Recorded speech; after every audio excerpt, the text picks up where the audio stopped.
Sebentar ya.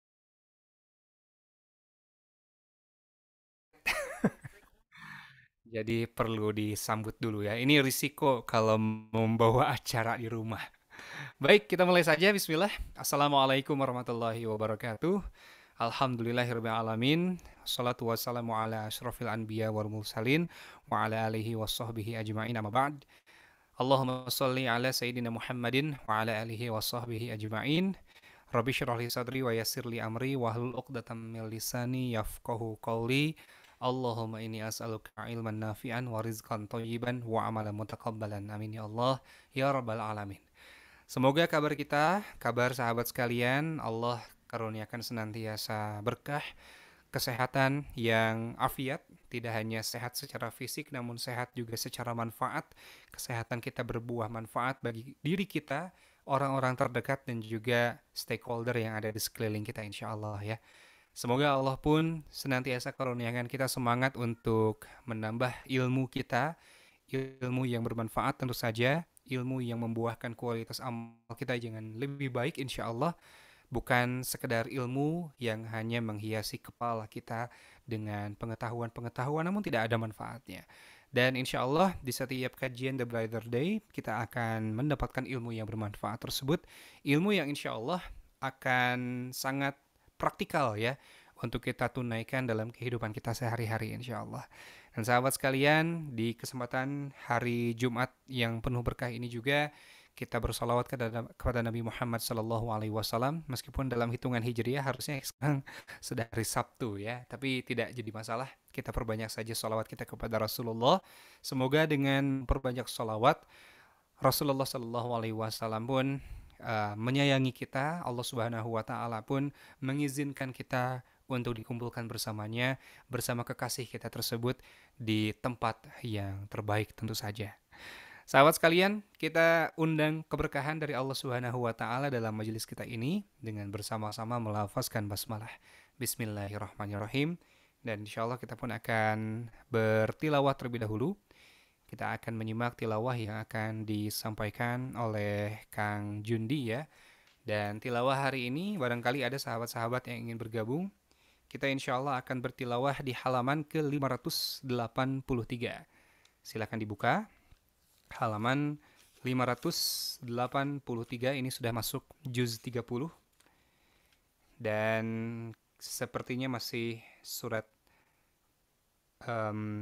An-Naba ya, menuju surat An-Nazi'at. Silakan dibuka dulu. Sekali lagi halamannya 583. Dan kalau sudah siap, saya persilahkan Kang Jundi untuk dapat memimpin tilawah di kesempatan kali ini. Silakan Kang Jundi. Baik, terima kasih banyak Kang Zikri. Suaranya ada ya? Ada, alhamdulillah.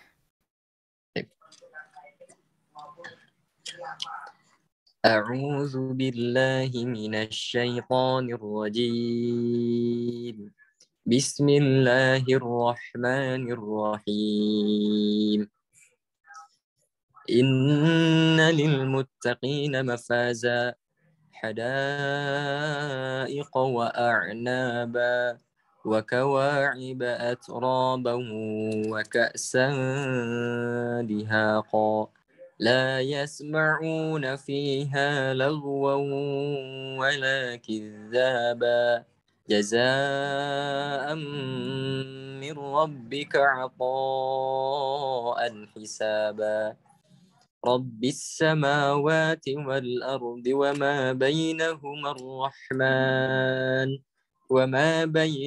الرحمن لا يملكون منه خطابا يوم يقوم الروح والملائكة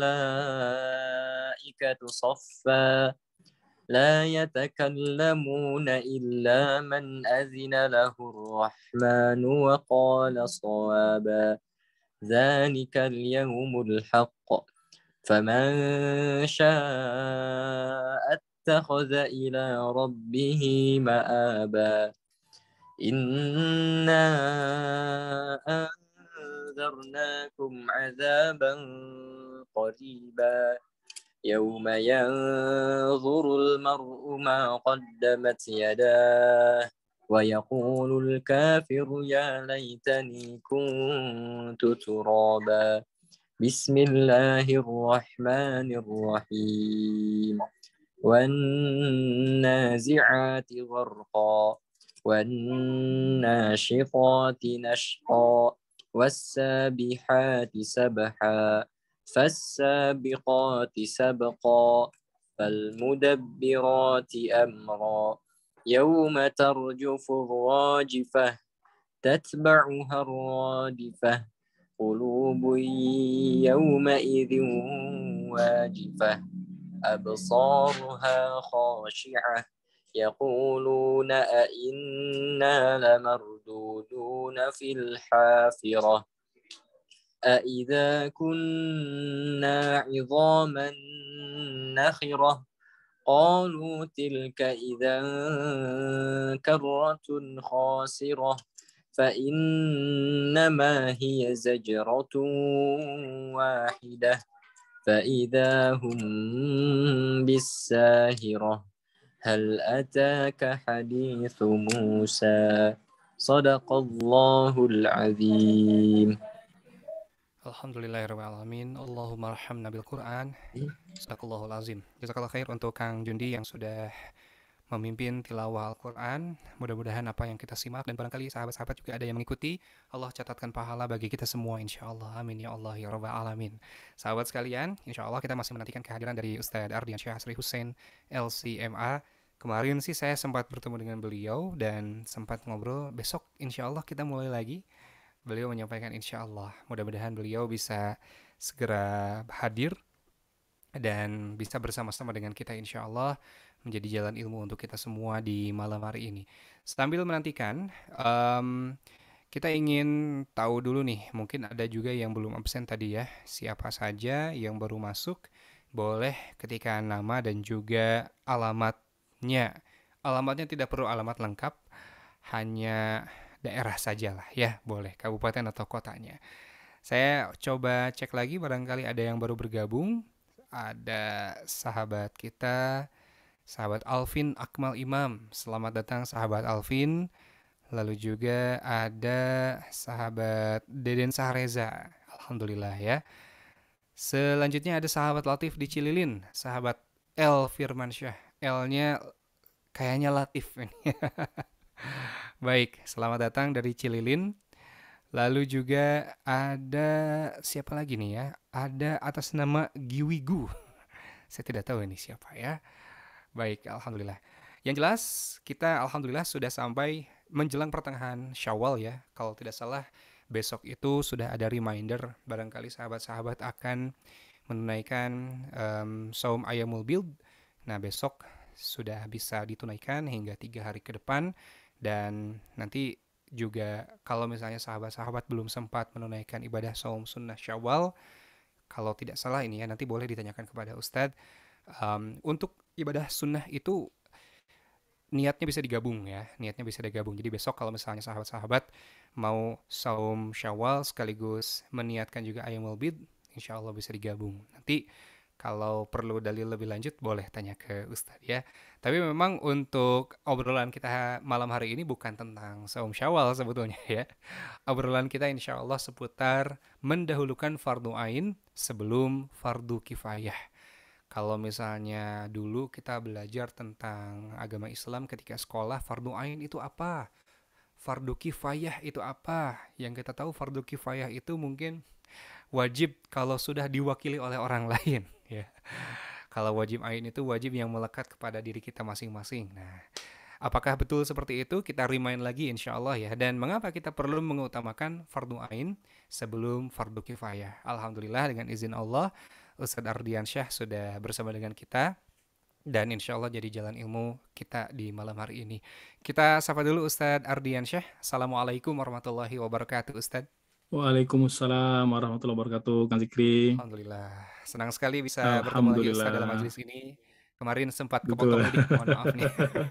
Ustadz dan keluarga. Amin, amin, amin. Saya Hatur nuhun, Kang meskipun Zikri. sudah bertemu kemarin ingin kembali menyapa taqabbalallahu minna wa minkum. Mudah-mudahan Ramadan tahun ini amal-amal soleh kita diterima oleh Allah Subhanahu wa taala insyaallah dan juga berbekas di bulan-bulan selanjutnya. Nah, ini juga antisipasi nih, kita ingin tetap istiqomah menghadirkan majelis ilmu supaya Betul, betul, Syawalnya nggak kendor Ustaz. betul. Meskipun Ramadannya sudah dilalui ya. Baik, kita tampaknya kembali ke fikih prioritas ya, dan serial hari ini lebih mengupas seputar fardu ain didahulukan sebelum fardu kifayah. Lebih lanjutnya bagaimana? Tafadhol Ustaz untuk menyapa sahabat yang sudah bergabung. Silahkan. Baik, hatur nuhun Kang Zikri. A'udzubillahi minasyaitonirrajim. Bismillahirrahmanirrahim. Alhamdulillahirabbil alamin wa kafa wassalatu wassalamu ala nabiyil mustafa. Asyhadu an la ilaha illallah wahdahu la syarikalah wa asyhadu anna Muhammadan abduhu wa rasuluhu la nabiyya ba'da.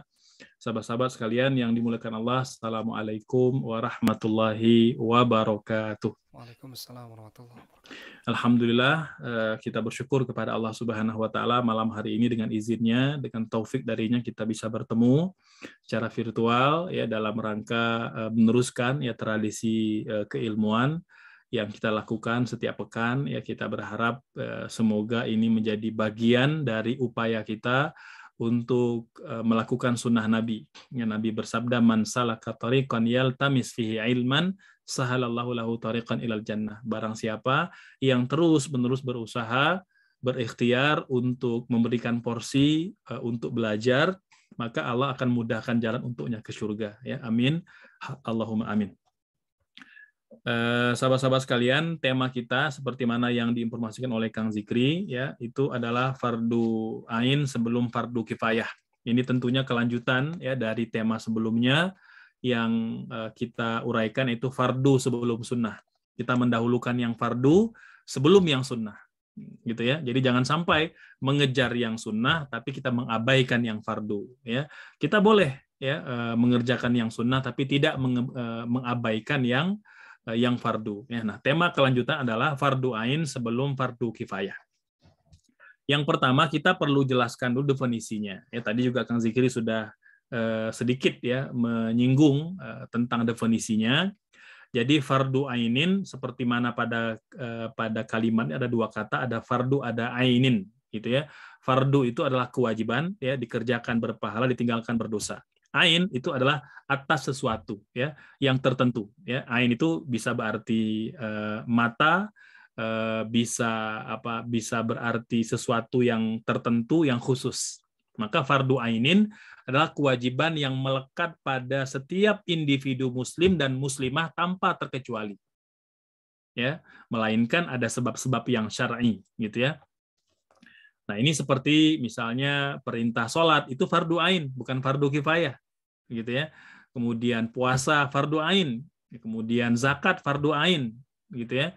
Bahkan termasuk nih para istri, gitu ya. Kalau para istri, akhwat yang punya suami, gitu ya, punya harta, maka dia wajib berzakat, Kang Zikri. Nggak bisa zakat yang dibayarkan oleh suami. Ya. Jadi zakat istri yang dibayarkan suami cuma satu, zakat fitrah. Karena suami yang menjadi penanggung jawab kepala keluarga, gitu ya. Tapi kalau zakat harta, ya istri wanita punya harta, baik yang menikah atau belum menikah, dia punya harta, maka dia wajib berzakat individu, tidak dizakatin oleh orang lain. Jadi nggak boleh. Perihal kalau suami mau bayarin itu boleh-boleh aja, sedekah dari suami untuk kita. Ya, tapi kewajibannya tetap melekat individu. Nah, begitu pula haji, individu sifatnya, gitu ya.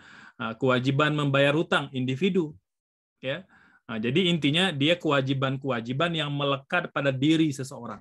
Itu fardu ain, gitu ya. Yang kedua ada fardu kifayah. Nah, ini fardu kewajiban kifayah artinya dicukupkan. Nah, artinya dicukupkan. Artinya apa? Ada ibadah yang apabila telah dilakukan oleh sebagian umat Islam yang lain, maka gugur kewajiban dari yang tidak melakukannya. Contoh diantaranya adalah sholat jenazah. Nah, sholat jenazah, pendapat mayoritas para ulama, hukumnya fardu kifayah. Jadi kalau ada orang meninggal di komplek kita, gitu ya, kalau sudah ada misalnya 100 orang warga yang menyolatkan, tapi ada yang tidak, maka gugur kewajiban dari yang tidak menyolatkan. Yang penting dia fardu kifayah, sudah diselenggarakan. Namun, kalau satu komplek tidak ada yang terlibat, tidak ada yang ngurus jenazah, satu komplek berdosa semua. Itu fardu kifayah. gitu ya. Nah, begitu pula misalnya sholat istisqa, ya, sholat gerhana, ini sebagian ulama kan fardu kifayah, walaupun kalau pendapat jumhur hukumnya sunnah, ya.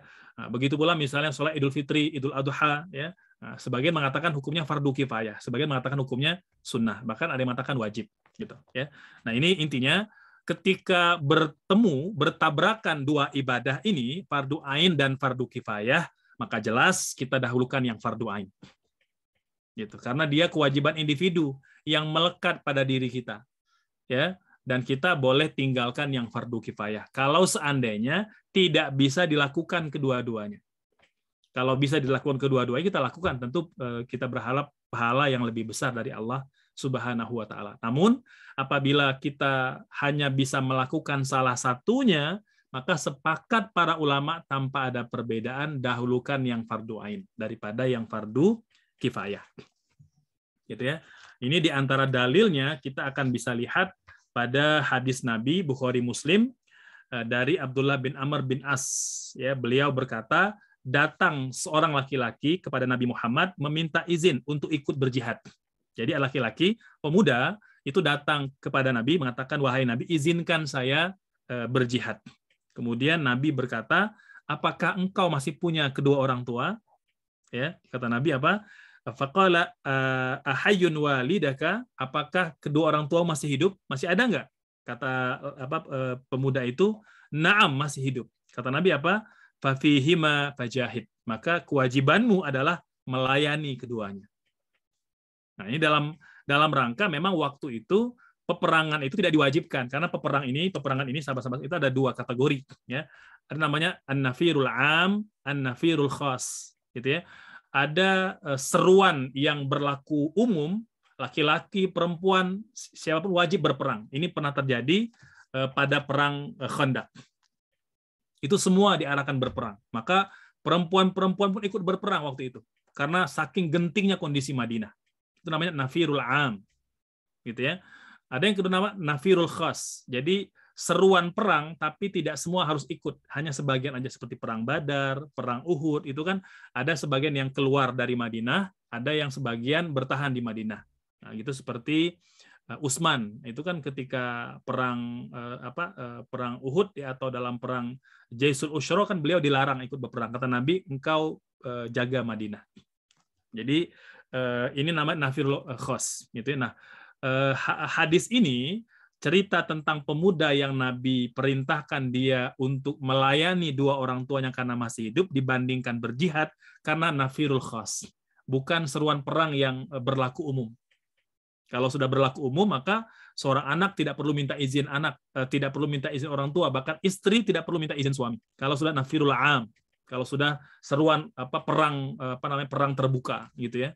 Nah, ini semuanya harus ikut berperang, membela negara atau membela agama, gitu. Nah, hadis ini yang dipakai oleh para ulama sebagai dalil bahwa perlunya kita memprioritaskan fardu ain sebelum fardu kifayah. Melayani orang tua kita dalam kondisi seruan perangnya berlaku khusus, maka dia wajib didahulukan daripada peperangan. Gitu, ya. Hadis yang kedua dari Imam At-Tabrani dari Anas bin Malik radhiyallahu anhu, ya.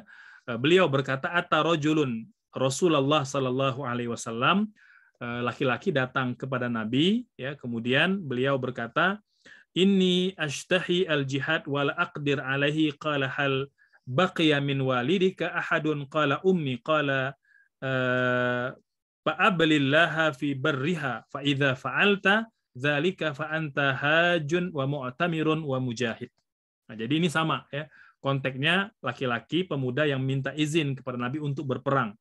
Maka Nabi berkata, apakah salah seorang dari orang tuamu masih hidup? Kata beliau, iya, ibuku masih hidup. Jadi ayahnya meninggal, masih ada ibunya. Kata Nabi apa? Bertakwalah kepada Allah dan berbuat baiklah kepada ibumu. Jika kamu berbuat baik kepada ibumu, kamu seperti melakukan ibadah haji, seperti melakukan ibadah umroh, dan seperti engkau berjihad. Masya Allah.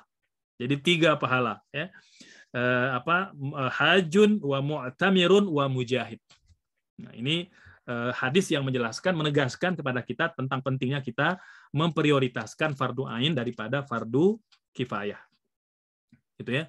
Baik, selanjutnya sahabat-sahabat sekalian, ini ada sebuah penjelasan dari Imam Al-Ghazali. Kata beliau, fi zamanil Ghazali aba ala ahli asrihi annahum takaddasu fi talabil fiqhi wa talabuhu fardu kifayah ala hina takhallafu an thughratin fi wajibin kifai akharin mithla ilmi tib wa hatta innal baldah yujad biha khamsuna mutafaqihan wa la yujad biha illa tabibun min ahli dhimma ma'a darurati tibbi ad-dunyawiyah wa ma'anna li tibbi madkhalan fil ahkam asy-syar'iyyah wal umur ad-diniyah. Ini Masya Allah ya.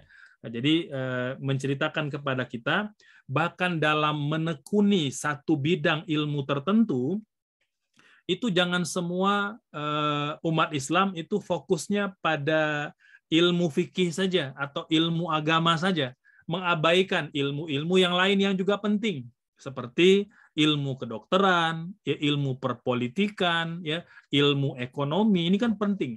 Ini terjadi ya. Imam Al-Ghazali pernah mengkritisi. Ini Al-Ghazali, Masya Allah, Hujjatul Islam, ulama terkemuka dunia. Nama asli beliau Muhammad bin Muhammad At-Tusi Al-Ghazali. Nah, jadi yang benar Al-Ghazali itu pakai double Z, ya, Al-Ghazali. Jadi kalau Al-Ghazali itu kurang tepat. Nama beliau adalah Imam Al-Ghazali, ya, karena beliau ini keluarga penjahit kulit kulit domba. Ghazal, gitu ya. Nah, jadi Imam Al-Ghazali double Z. Ini beliau pernah mengkritisi fenomena yang terjadi pada masanya. Itu apa? Pada masa orang-orang itu semuanya bersemangat belajar ilmu agama, sehingga dalam satu kampung, dalam satu desa ada 50 ulama, 50 ahli fikih, tapi tidak ada seorang pun dokter, gitu ya. Ada dokter, kata beliau, itu hanya satu orang dan dia non-muslim, yang tinggal di negara muslim, ya. Jadi umat Islam hanya bergantung kepada dia aja. Padahal ada 50 ulama menekuni ilmu agama, tapi tak seorang pun yang menjadi dokter. Nah, ini beliau mengatakan bahwa dalam kondisi ini, ilmu kedokteran itu menjadi penting. Ya, menjadi penting. Dia fardu kifayah. Nah, jadi walaupun kan tidak harus semua jadi jadi dokter. Begitu pula tidak semua harus jadi ulama. Kan Allah mengatakan falaula nafara min kulli firqatin ta'ifah, kata Allah. Hendaknya dalam sebagian kelompok umat Islam itu ada beberapa orang yang mengkhususkan dirinya, ya, untuk belajar ilmu agama. Perlu ada seperti itu. Jadi nggak harus semua. Maka sama antum ketika didik anak-anak kita, gitu ya, itu jangan sampai semua diarahkan jadi ustadz semua atau jadi dokter semua, enggak. Kalau bisa dibagi-bagi, ikut talentnya, kecenderungannya. Oh, ini anak kayaknya cocok kalau jadi dokter. Dorong terus, motivasi dia. Gitu ya. Kemudian ada yang berbakat jadi misalnya jadi pengacara atau misalnya jadi ustadz, boleh. Bahkan kalau memang dia menekuni dan menyukai sosial media, ibu, ayah, saya mau jadi YouTuber. Boleh nggak? Boleh. Gitu ya. Tapi YouTuber yang kemudian punya kecintaan kepada agama. Ya, punya ketakwaan, punya keimanan, gitu ya. Nah, jadi intinya bagaimana pos-pos kebaikan di tengah umat itu kita isi, ya. Nah, termasuk kalau ada yang mau jadi polisi, silakan dorong dia. Jadi tentara, silakan. Kita harus mulai, ya. Nah, jadi jangan sampai stigma yang mohon maaf ya ditempelkan pada beberapa bentuk profesi, itu jangan sampai mengkerdilkan ya usaha kita untuk anak-anak kita punya kecenderungan itu. Ya, saya juga punya pengalaman, Kang Zikri, itu ada anak ya, dari 5 orang anak itu kan kita ya mungkin samalah seperti kebanyakan orang tua gitu ya, mungkin tidak mau anak itu bekerja pada profesi tertentu yang mungkin boleh jadi identik dengan, mohon maaf ya, mungkin mungkin oknum gitu ya, dengan pungli dan lain sebagainya. Jadi kita pokoknya selalu kalau ke anak-anak tidak memunculkan opsi itu gitu. Tapi ada anak kita itu yang punya obsesi. ayah Abuya, saya kalau besar mau jadi ini gitu. Kita kaget gitu ya. Kalau dan ditanya berulang-ulang tetap mau jadi itu juga gitu ya. Belum berubah ya Subhanallah. cita-citanya ya Ustaz ya? Nggak berubah gitu ya. Iya. Subhanallah. Nah, jadi ya kan boleh jadi anak-anak kan dia akan selalu berubah gitu ya. Jadi berdinamika setiap bertambah umur ya.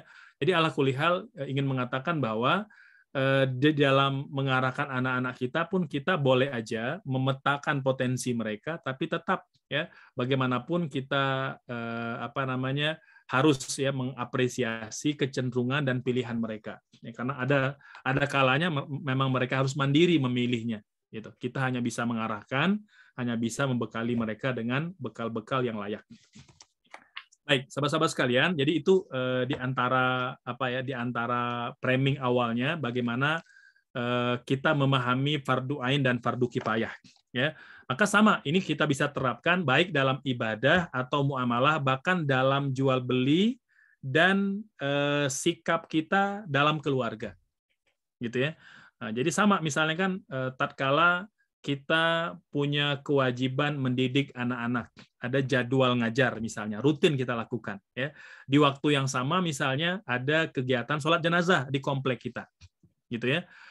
Kalau kita bisa kondisikan, lakukan kedua-duanya. Tapi kadangkala kita tidak bisa melakukan kedua-duanya, ditunda juga boleh jadi akan merembet dan mengganggu jadwal yang lain, maka boleh dalam kondisi itu kita mendahulukan jadwal mengajar anak-anak dibanding kita mengejar yang fardu kifayah.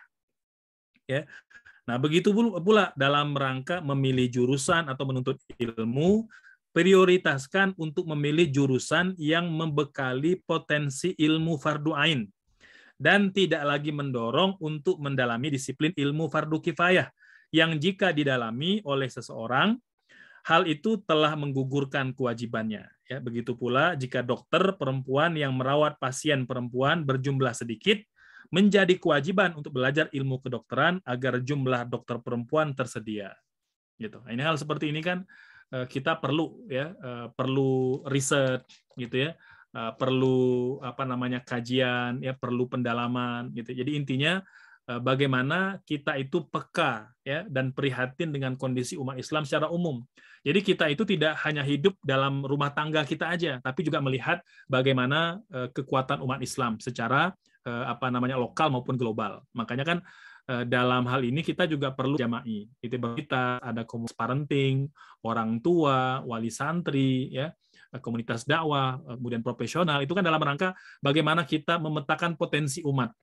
Alhamdulillah kita punya ormas, ya kita punya kita punya MUI gitu ya, kita punya banyak komunitas ataupun entitas yang memang peka terhadap kondisi umat Islam secara umum, sehingga saling bahu-membahu mengisi kekosongan. Dan alhamdulillah hampir bisa dikatakan komplit untuk semua talent yang diperlukan untuk membangun sebuah peradaban umat Islam, ya, dari mulai dakwah dakwah keilmuannya gitu ya, baik nanti ada untuk profesional, untuk remaja, untuk orang tua, untuk anak-anak ya, untuk kalangan milenial, baik nanti dakwah yang formal di kantor-kantor langsung atau dakwah digital ya, kemudian juga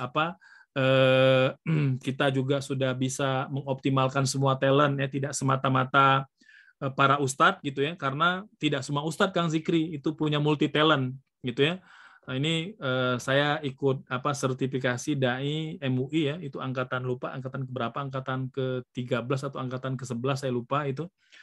Itu Kang Zikri ada ustadz yang luar biasa, singa mimbar gitu, singa podium gitu. Tapi ketika disuruh nulis nggak bisa gitu. Nggak bisa gitu ya, disuruh bikin status pendek nggak bisa juga gitu ya.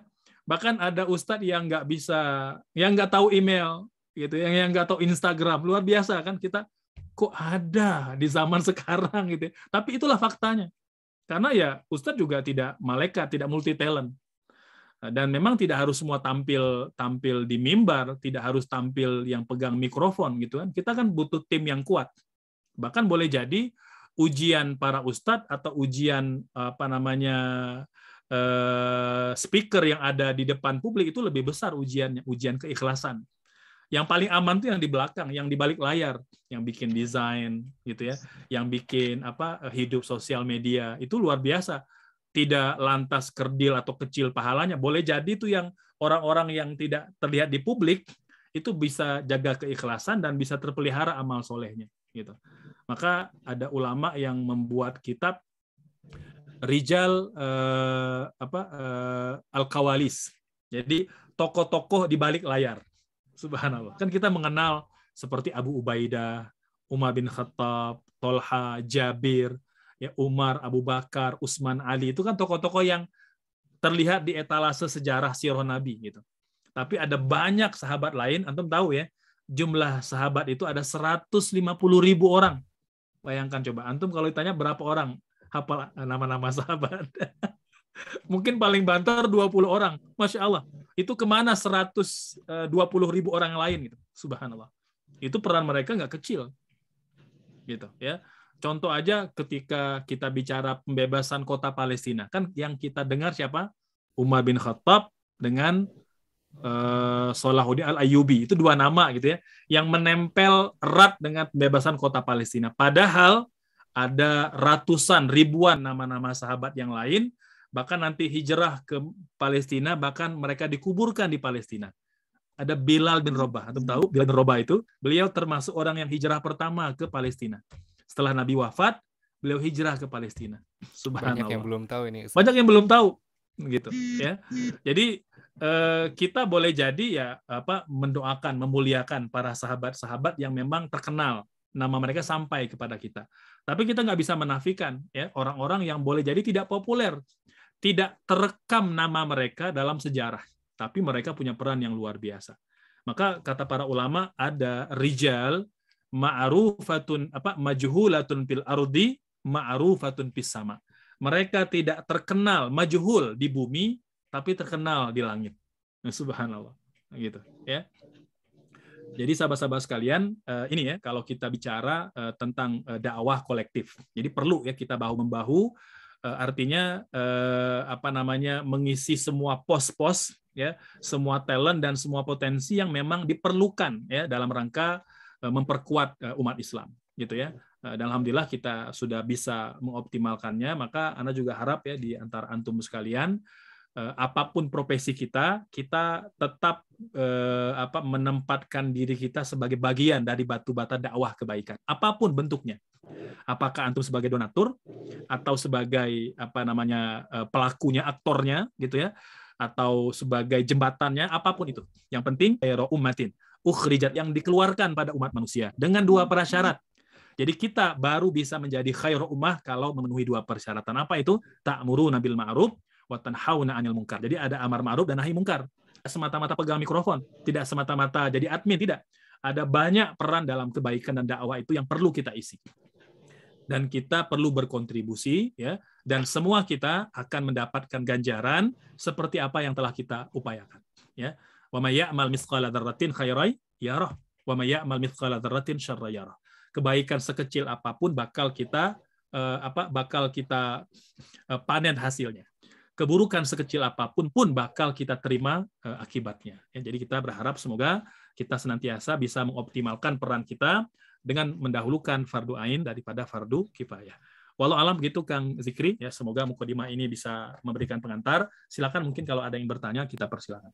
Baik, alhamdulillahirabbil alamin. Silakan ya sahabat-sahabat sekalian, jika ingin bertanya boleh seputar fardu ain dan juga fardu kifayah ini, ataupun di luar tajuk ini juga tidak masalah ya Ustaz ya, boleh untuk ditanyakan.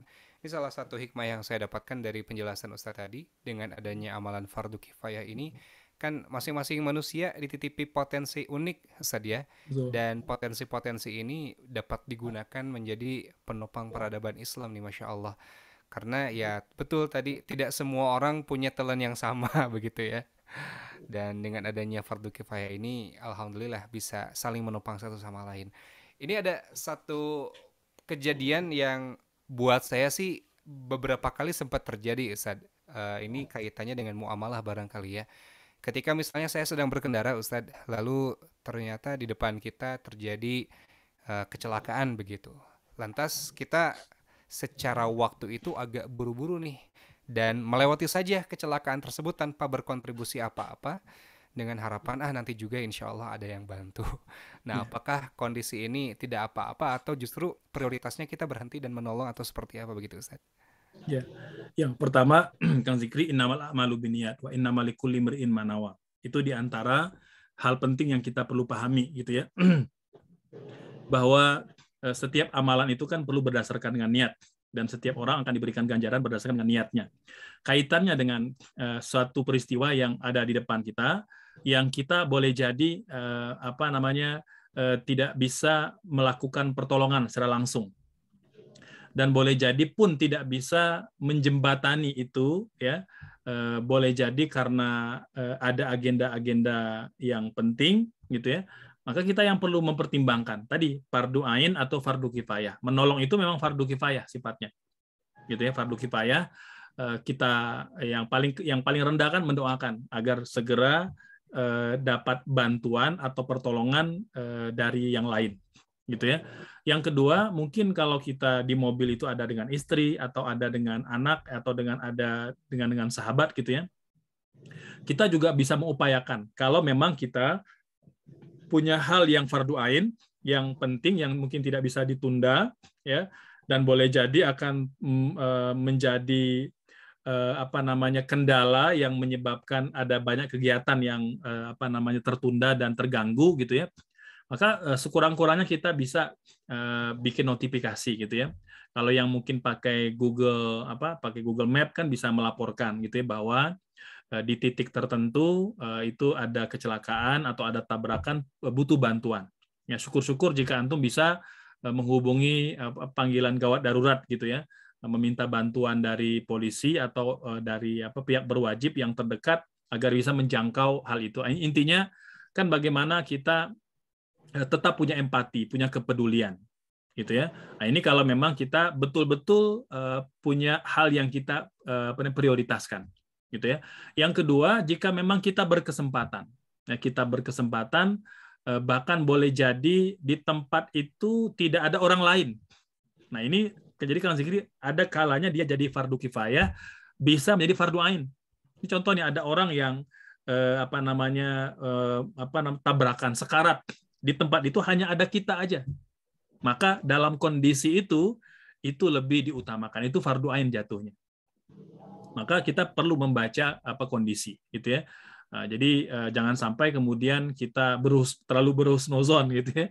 Jadi ini kayaknya ada orang lain yang bakal tolong, padahal dia udah sekarat ya, mungkin dia terlihat dengan sudah bersimbah darah, atau mungkin ada bagian tubuh yang sudah terpotong. Ini kan memang harus butuh bantuan cepat. Maka jika di tempat itu memang tidak ada orang lain, maka jatuhnya adalah fardu ain. Terlebih jika memang kita tidak punya kendala untuk menolong dia. Kan beda, misalnya contoh nih, misal di waktu yang sama kita juga bawa pasien yang harus segera dirujuk ke IGD. Itu kan juga dua hal yang sangat penting. Maka itu yang lebih didahulukan karena dia sudah ada pada tanggungan kita. Sementara yang tabrakan itu kan baru yang nomor 2. Maka tadi tetap kita upayakan bisa membantu keduanya, atau kalau tidak kita selesaikan bantuan yang pertama, kemudian mengupayakan untuk menghubungi pihak berwajib agar yang tabrakan tadi cepat tertolong. Begitu Kang Zikri. Wallahualam. Baik, alhamdulillah. Jadi tambah insight nih Ustaz, insya Allah. Terima kasih banyak. Selanjutnya ini ada pertanyaan, namun izin untuk tidak disebutkan namanya siapa ini Ustaz. Jadi alhamdulillah saat ini sedang berikhtiar Ustaz untuk meningkatkan beberapa ibadah seperti ngaji, sholat sunnah, dan lain-lain. Namun ada satu kebiasaan yang belum bisa saya ubah. Jadi masih menyukai film, lalu juga membaca komik, dan sahabat kita ini tahu dan sadar ada beberapa adegan yang mohon maaf memunculkan aurat, dan hal itu pasti memicu dosa. Namun niat sahabat kita ini hanya untuk menikmati ceritanya saja begitu, karena gambar dan ceritanya menarik untuk dinikmati.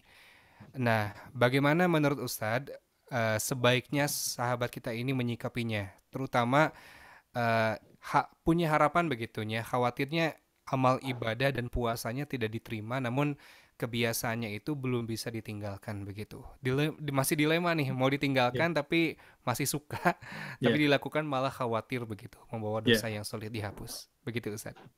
Ya, baik sekalian. Yang pertama kan Allah mengatakan wattaqullaha fimastata'tum. Ya, bertakwalah kalian kepada Allah sekuat tenaga kalian. Jadi yang pertama kita harus berusaha, berikhtiar sekuat mungkin. Ya, kita all out untuk bisa taat kepada Allah dan meninggalkan segala bentuk maksiat. Dan setiap orang kan berlevel-level, bertingkat-tingkat Kang Zikri bentuknya, gitu ya. Ada yang sudah bisa totalitas, ada yang masih bisa ada yang setengah-setengah, gitu ya. Kan kalau dalam bahasa Quran ada yang ada yang namanya muktasid, ya. Ada sabiqun bil khairat. Yang pertama itu apa? Ada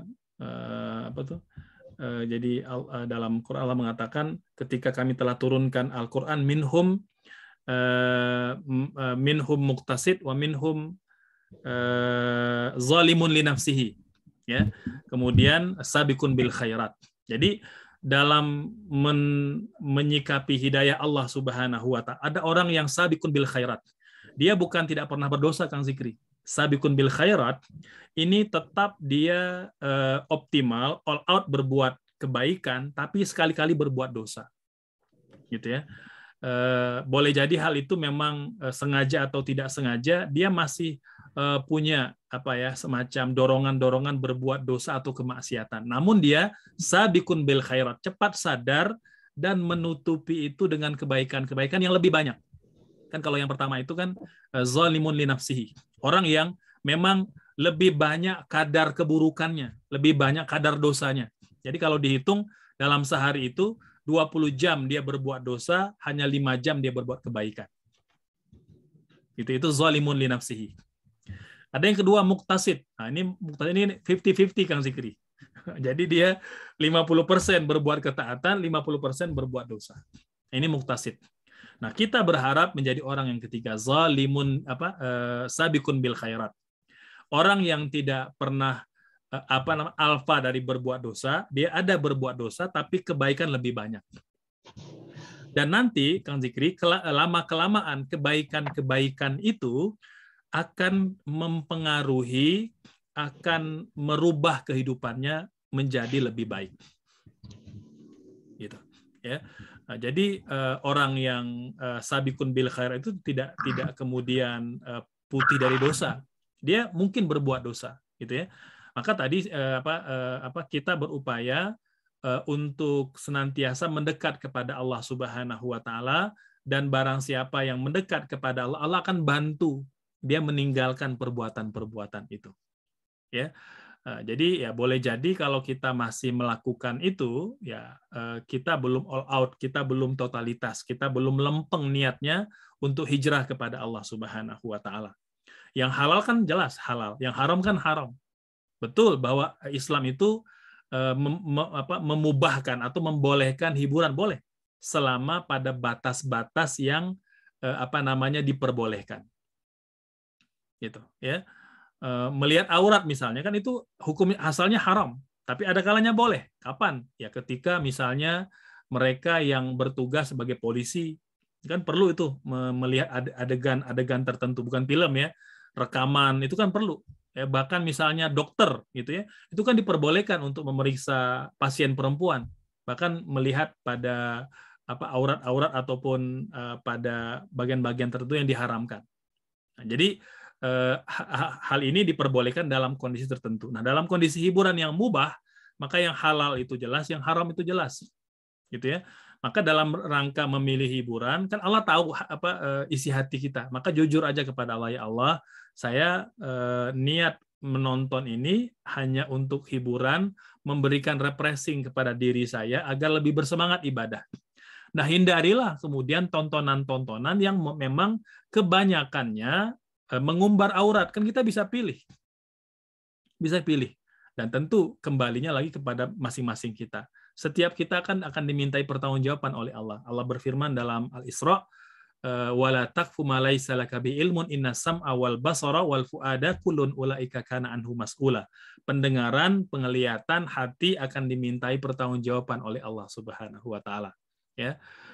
Dan yang tidak kalah penting, sahabat-sahabat sekalian, akibat mata yang tidak terjaga ini ada dua hal yang Allah berikan kepada kita, yang kita perlu muhasabah. Ya, yang pertama, orang yang tidak menjaga matanya, pertama Allah cabut kenikmatan membaca Al-Quran. Allah cabut kenikmatan membaca Al-Quran. Hapunten ya, sahabat sekalian. Kalau antum baca Quran, ketika buka mushaf pertama, ya, antum sudah memikirkan ini targetnya berapa halaman ya, itu antum sudah mikir akhirnya gitu. Makanya bacaannya terburu-buru, tergesa-gesa. Yang jadi target utama itu adalah target khatamnya, bukan target tadaburnya. Kata para ulama, kalau orang baca Quran hammuhu akhiruhu, sudah ingat ini berapa lembar lagi ya, baru baca 2 menit, baru berapa tinggal berapa lembar lagi. Jadi kita udah mikir kapan berakhir. Jadi tidak ingin menikmati tilawah itu lebih lama. Ibunda Aisyah kalau baca satu ayat dan beliau tersentuh hatinya, beliau akan ulang ayat itu sampai subuh. Itu salafus soleh. Jadi cepat tersentuh. Karena apa? Karena mereka menjaga mata. Nah, jadi kalau kita hapunten ya, kalau di depan TV bisa 2 jam, di mushaf 10 menit udah berat matanya, maka boleh jadi itu mata yang tidak terjaga. Ini yang bahaya. Yang kedua, ikhwafillah, ketika ini para suami dan para istri tentunya, ketika mata itu tidak terjaga, maka akan banyak pintu maksiat yang boleh jadi akan merusak rumah tangga kita. Gitu ya. Mengapa ada terjadi hubungan ya yang tidak sah ya dalam ikatan pernikahan, orang ketiga atau orang keempat itu rata-rata karena tidak menjaga mata. Gitu ya. Maka kata kuncinya kalau kita ingin langgeng rumah tangganya, ini terutama bagi yang sudah berkeluarga, pelihara mata, jaga mata. Ya, kalau mata yang tidak terjaga, satu, Allah cabut kenikmatan baca Quran, dan yang kedua bisa menjadi malapetaka untuk rumah tangganya. Wallahualam. Gitu kan Zikri? Baik, alhamdulillah. Ini jadi tazkirah buat kami semua nih, Ustadz. Terima kasih banyak. Baik, ada sahabat Irwan Hashim buka mikrofon, mau bertanya, Kang? Iya, Ustaz. Ya, silakan Bapak, silakan. Bismillah. Makasih, Ustaz. Assalamualaikum warahmatullahi wabarakatuh. Waalaikumsalam warahmatullahi wabarakatuh. Silakan. Jadi saya langsung saja, Ustaz. Kadang kita sering melihat ketika ada jenazah yang mau disalatkan kan di masjid, salat berjamaah. Kadang setelah salat wajib biasanya langsung salat sunnah. Jadi kadang setelah salat sunnah baru salat jenazah. Padahal salat jenazah itu merupakan masuk dalam fardu kifayah. Nah, sedangkan kadang kita melihat lebih mengedepankan salat sunnahnya setelah salat wajibnya daripada salat jenazahnya. Ini yang sering terjadi dan ini yang sering kami lihat. Terus gimana hukumnya itu, Ustaz? Itu yang pertama. Dan yang kedua terkait hukum menjawab salam, Ustaz. Nah, itu masuk dalam fardu kifayah. Saya pernah baca itu hukum menjawab salam itu adalah fardu kifayah. Tapi saya pernah baca juga, Ustaz, bahwasanya membalas salam itu adalah hukumnya fardu ain. Ada dalilnya di surah An-Nisa. Saya pernah baca di An-Nisa 86 bahwa apabila kamu diberikan penghormatan kepada orang lain, maka balaslah penghormatan itu melebihi daripada penghormatan lain, minimal sama dengan penghormatan orang itu diberikan kepada kamu. Nah, ini yang ada dalilnya. Jadi ini saya masih bingung, Ustaz, apakah salam itu masuk dalam fardu ain atau fardu kifayah? Itu yang kedua. Dan yang ketiga, Ustaz, terkait fardu kifayah juga masuk, saya lihat dalam contoh jihad. Kalau fardu kifayah, tadi penjelasannya Ustaz bahwa fardu kifayah itu apabila artinya suatu amalan kewajiban setiap muslim, dan apabila dikerjakan oleh muslim lain maka gugurlah kewajiban kita. Nah, dan saya pernah dengar juga bahwa salah satu salah satu menafkahi istri dan anak itu merupakan jihad. Dan apakah kira-kira Ustaz, ketika istri dan anak kami ada yang menafkahi, maka gugurlah kewajiban suami. Nah, itu bisa barangkali dijelaskan sedikit. Yang ketiga gimana Pak? Yang ketiga maksudnya gimana? Yang ketiga saya pernah baca juga Ustaz bahwa jihad itu masuk dalam fardu kifayah. Oke. Bukan fardu ain, fardu kifayah. Baik. Jihad itu salah satunya adalah bagaimana kita bisa menafkahi anak dan istri kita. Itu masuk dalam jihad. Dan apakah kira-kira ketika sudah ada yang menafkahi anak istri kita, maka gugurlah kewajiban kami. Nah, itu kan masuk dalam jihad tadi Ustaz. Jadi ada baik. 3 pertanyaan saya Ustaz. Terima kasih. Baik. Assalamualaikum warahmatullahi wabarakatuh. Waalaikumsalam warahmatullahi wabarakatuh. Masya Allah. Baik, satu-satu mungkin Ustaz ya. Ya, Silakan baik. Ustaz. Ya, yang pertama fenomena di masyarakat bahwa ketika ada jenazah yang sudah disiapkan di masjid ya, kemudian selesai sholat fardu, itu kebanyakan orang lebih mendahulukan sholat sunnah rawatib daripada fardu kifayah. Itu ya. Karena tadi kita katakan bahwa memang fardu kifayah itu lebih tinggi posisinya dibanding sholat sunnah rawatib. Karena memang sunnah, meskipun sunnah rawatib walaupun dia besar pahala, tapi dia sunnah. Jadi tidak berdosa kalau tidak dilakukan. Tapi fardu kifayah, walaupun dia kewajiban kolektif, ya bisa menggugurkan kewajiban yang lain, tapi dia masuk kategori fardu, wajib. Artinya kalau sunnah ditinggalkan tidak berdosa, kalau fardu ditinggalkan berdosa. Nah, ya bagaimana sikap kita atau solusinya? Memang perlu edukasi di masyarakat, gitu ya. Nah, biasanya memang kalau di Arab ya atau di beberapa negara atau mungkin di Indonesia ya, di beberapa pesantren atau di beberapa masjid itu sudah ada tradisi begini. DKM itu sudah menginformasikan sejak awal, Bapak Ibu sekalian, insya Allah setelah sholat zuhur langsung kita akan melakukan sholat jenazah. Nah, mohon Bapak Ibu tidak keluar terlebih dahulu jika memang tidak ada keperluan yang mendesak dan tidak menyelenggarakan sholat sunnah dulu. Karena memang ini yang perlu dilakukan, karena dia fardu kifayah. Jadi perlu edukasi DKM atau imam atau ustadz yang memang bertugas, dia perlu mengajarkan umat. Karena saya yakin hal ini dilakukan karena ketidaktahuan, karena kejahilan. Maka perlu kita mengedukasi masyarakat, ya apakah langsung atau tidak langsung, bagaimana sikap terbaik ketika jenazah sudah ada di hadapan mata. Dan itu peluang kita, gitu ya Bapak Ibu sekalian. Saya cukup lama ya berada di Arab, jadi melihat bagaimana dengan segala kekurangan dan kelebihan orang Arab ya, tapi di antara hal yang sangat spesial yang saya saksikan itu adalah betapa mereka antusias dan berlomba-lomba berkompetisi untuk memuliakan jenazah. Jadi baik menyolatkannya, mengusung jenazahnya sampai ke tempat pengebumian. Gitu ya. Nah, ini jadi intinya edukasi dan dakwah kepada masyarakat gitu ya. Yang kedua, hukum menjawab salam. Hukum menjawab salam sepakat para ulama dia wajib. Dia fardu ain, bukan fardu kifayah. Ya, dia wajib ain. Nah, seperti ayat yang Bapak baca tadi itu dalam surah An-Nisa, betul, wa idza huyitum bi tahiyyatin fahayyu bi ahsana min aw rudduha. Kalau kalian diberikan salam, maka jawablah salam itu dengan yang lebih baik atau minimal sama. Jadi kalau mereka mengatakan assalamualaikum, jawaban kita minimal waalaikumsalam. Lebih baik waalaikumsalam warahmatullah. Lebih baik lagi waalaikumsalam warahmatullahi wabarakatuh. Jadi minimal sama redaksinya, lebih baik kalau berlebih. Nah, jadi ada tambahan doa untuk mereka. Jadi bukan fardu kifayah, gitu ya. Jadi ini juga Nabi tegaskan dalam hadis yang lain, ada 5 kewajiban seorang muslim kepada muslim yang lain. Salah satunya adalah raddus salam, menjawab salam.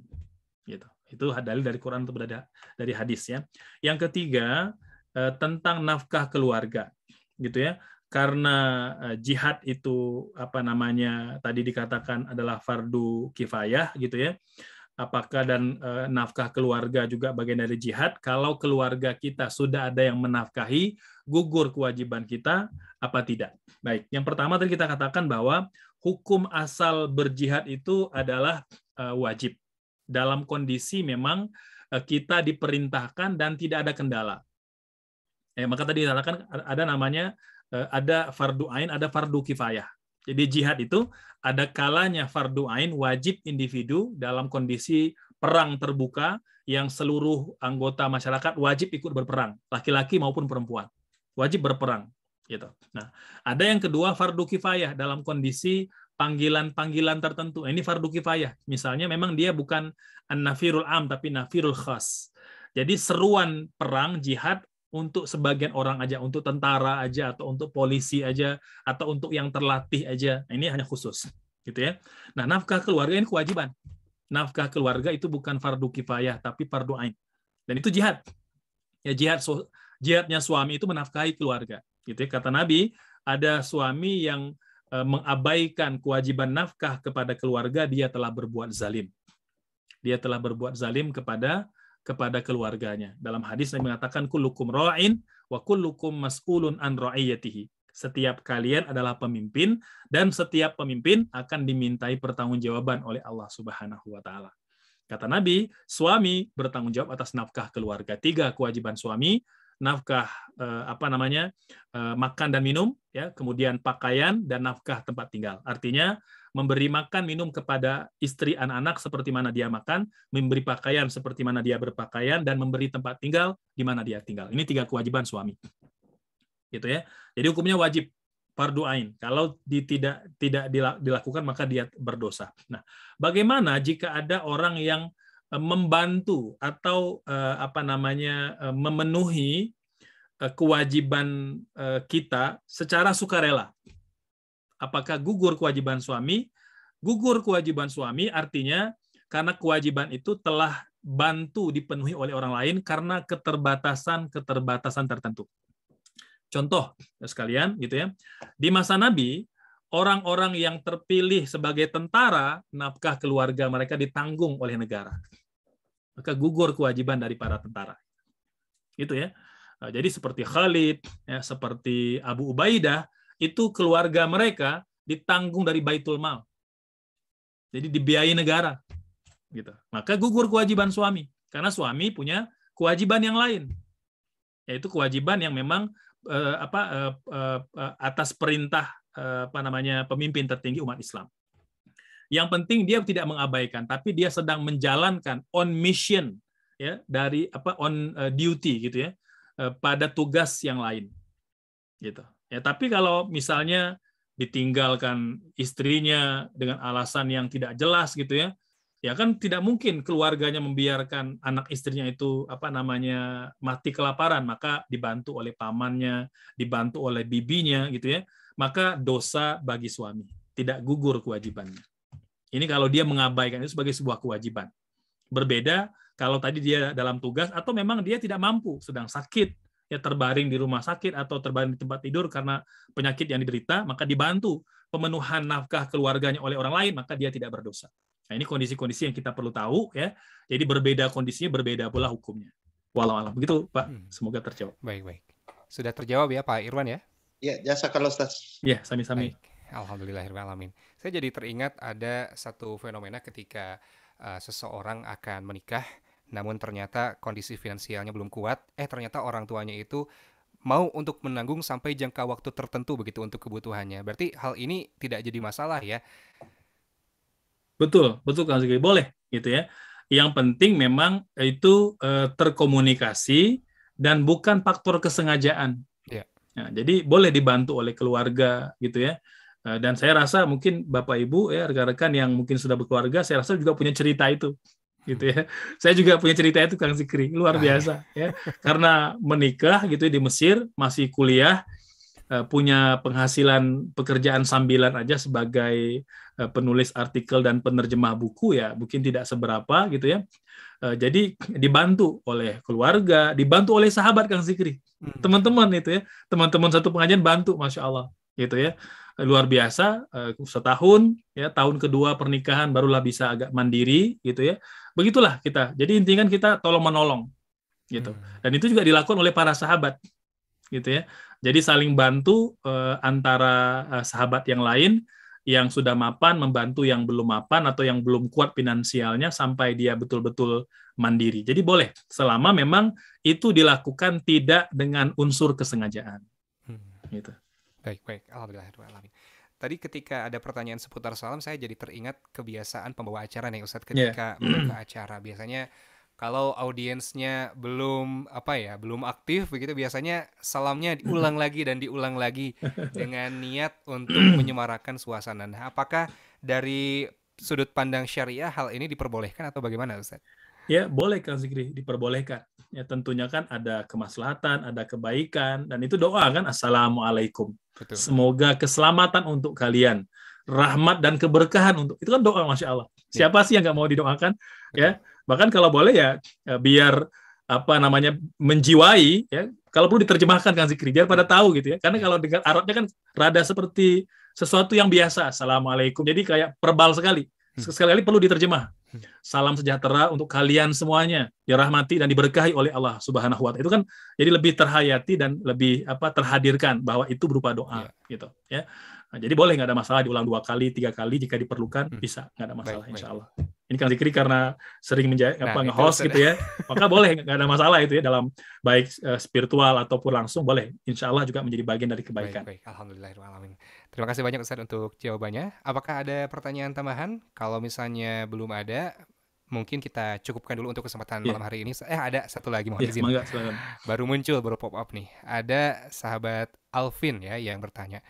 Sebagai konten kreator Ustadz, ada beberapa tugas seperti membuat feed atau slogan dan sebagainya yang eye-catching. Namun pesan yang disampaikan itu kadang-kadang membuat ambigu atau menimbulkan pikiran yang mungkin menimbulkan kesan yang aneh. Misalnya, meskipun informasinya standar tapi di clickbait dengan jangan dibuka khusus untuk 18+ misalnya begitu. Tapi informasinya sebetulnya tidak mengarah ke sana. Nah, menurut Ustadz bagaimana, apakah secara adab ini dibenarkan atau bagaimana menurut Ustadz?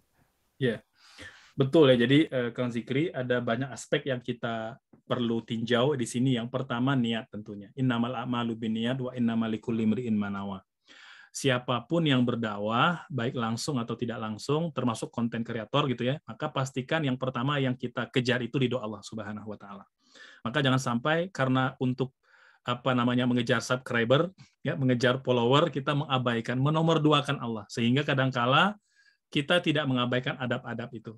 Kan kita bekerja, beraktivitas, berdakwah ini kan untuk apa? Untuk akhirat. Maka percuma kalau kita hanya ingin mendapat pujian dan ketertarikan atau ridho manusia. Ridho nas ghayatun la tudrok. Mengejar ridho manusia sesuatu yang mustahil. Ghayatun la tudrok, tidak mungkin tercapai. Maka yang perlu didahulukan itu adalah mengejar ridhonya Allah Subhanahu wa Ta'ala. Maka ini yang penting pertama kali ya, kita pastikan kita meluruskan niat. Niatnya lempeng, tulus, lurus karena Allah Subhanahu wa Ta'ala. Ini akan jadi guideline kita. Itu jadi pastikan tak kala bikin redaksinya, ya Allah, apakah kalimat ini akan mendatangkan ridho atau mendatangkan murkamu ya Allah. Maka upayakan kalimat-kalimat itu boleh menarik, tapi perhatikan adab-adabnya dan niat kita. Kan kita nggak tahu niatnya ya, jadi makanya kita belajar untuk meluruskan niat, dan ini perlu latihan terus-menerus. Tidak ada yang bisa simsalabim langsung bisa lurus niatnya pada latihan yang pertama. Jadi perlu terus kita luruskan. Ini yang pertama gitu ya. Yang kedua, bahwa secara verbal Islam itu kan mengatur bahwa yang halal itu jelas, yang haram itu jelas. Gitu ya. Jadi selama memang hal itu tidak bernuansa tidak bernuansa permisif gitu ya, pornografi, porno aksi dan lain-lain gitu ya, maka diperbolehkan secara verbal begitu gitu ya. Jadi jangan sampai juga kita melakukan membuat kalimat-kalimat yang ambigu, mohon maaf ya, yang memancing orang berpikiran ngeres gitu ya. Nah, ini paham kita ya, kalimat ngeres itu kan bahasa Jawa ya. Dia akan berhalusinasi gitu ya, akan berpikir yang ke konten negatifnya gitu. Maka jangan sampai kita gunakan kalimat-kalimat yang ambigu seperti itu. Jadi tegas-tegas aja ya. Boleh kita bikin konten yang menarik ya, yang eye catching gitu ya, tapi pastikan kemudian tidak tidak semata-mata pertimbangan ridho manusia, tapi ridhonya Allah. Ridho nggak dengan hal ini? Maka pastikan, saya rasa bisa kok kita bikin konten menarik, tanpa melakukan hal-hal yang permisif. Kan kita kadang-kala hanya mindset kita aja kayaknya nggak eye catching nih kalau tidak ada yang, mohon maaf ya, kalau tidak ada yang memancing nafsu, memancing syahwat, memancing orang menafsirkan kalimat itu pada hal-hal yang boleh jadi tidak baik ya, pornografi, porno aksi dan lain sebagainya gitu ya. Nah, jadi intinya bagaimana kemudian kita upayakan bahwa kalimat-kalimat itu kalimat-kalimat yang bertanggung jawab ya, kalimat yang menarik, kemudian yang bermoral, menjaga adab dan kearifan lokal. Itu juga perlu dipertimbangkan gitu ya. Jadi jangan sampai juga, mohon maaf ya, menggunakan satu bahasa yang boleh jadi dimaknai berbeda oleh orang lain. Jangan sampai. Gunakan aja kalimat-kalimat yang umum dipahami. Maka KBBI itu udah standar sekali. Kalaupun kita mau yang agak prokem-prokem, ya bahasa-bahasa gaul, bolehlah sekali-kali, tapi tetap tidak mengabaikan pertimbangan kearifan lokal. Karena ini penting ya. Kan misalnya kan ada beberapa kalimat yang oleh masyarakat lain itu bisa bermakna berbeda. Contoh, saya Kang Zikri punya pengalaman yang agak lucu. Jadi ketika awal-awal di Malaysia, saya sering diundang ya ke beberapa majelis. Itu kan saya sering cerita tentang profil para sahabat. Misal begini, kita butuh profil seperti Abu Bakar, kita butuh profil tokoh seperti Umar, ya seperti Abu Bakar, ya pokoknya menarik dalam pandangan saya. Ini dakwah secara secara manual ya, verbal begitu. Habis ceramah, saya ditemui oleh DKM, Ustadz, ceramahnya bagus banget kata beliau. Tapi Ustadz mohon maaf, lain kali tolong jangan pakai kata-kata butuh kata beliau. Subhanallah. Saya baru tahu ini. Karena kata butuh itu dalam bahasa Melayu artinya kemaluan. Subhanallah. Gitu, subhanallah. Kan kita nggak tahu gitu. Iya. Maka kan mungkin kata ini kan juga di lokal kita kan seperti Pulau Kalimantan kalau tidak salah ya, atau yang ke arah situ itu juga punya makna yang sama gitu ya. Jadi kalau kalimat butuh itu bermakna yang lain gitu, yang boleh jadi memang yang agak permisif ya di kalangan masyarakat. Maka kan kita perlu riset itu. Nah, jadi jangan sampai kemudian kita tidak memperhatikannya. Kalaupun tidak disengaja ditegur ya kita tinggal perbaiki gitu ya. Tapi kalau sengaja kita memunculkan kalimat itu, padahal kita tahu nih kalimat ini di suku lain, di provinsi lain bisa bermakna. Karena kan kalau sudah sosial media kita nggak bisa, tolong ya, konten ini hanya untuk warga Jawa Barat, kan nggak bisa begitu. Nggak bisa. Dia udah milik publik gitu. Iya. Nah, maka sebagai konten kreator Muslim yang berharap dia akan menjadi investasi kebaikan di akhirat, itu perlu dipertimbangkan. Adab-adab itu perlu dijaga. Gitu. Begitu Kang Zikri. Wallahu a'lam. Baik, terima kasih banyak untuk jawabannya Ustadz. Ini pertanyaan pamungkas nampaknya dari sahabat Novi Nurhayati yang ingin ditanyakan seputar birrul walidain. Jadi pertanyaan ini diambil dari pengalaman orang-orang yang ada di lingkungan sekitarnya. Jadi ada kondisi kedua orang tua yang senantiasa bertengkar. Hal tersebut karena seorang ayah yang sering melontarkan kata-kata kasar.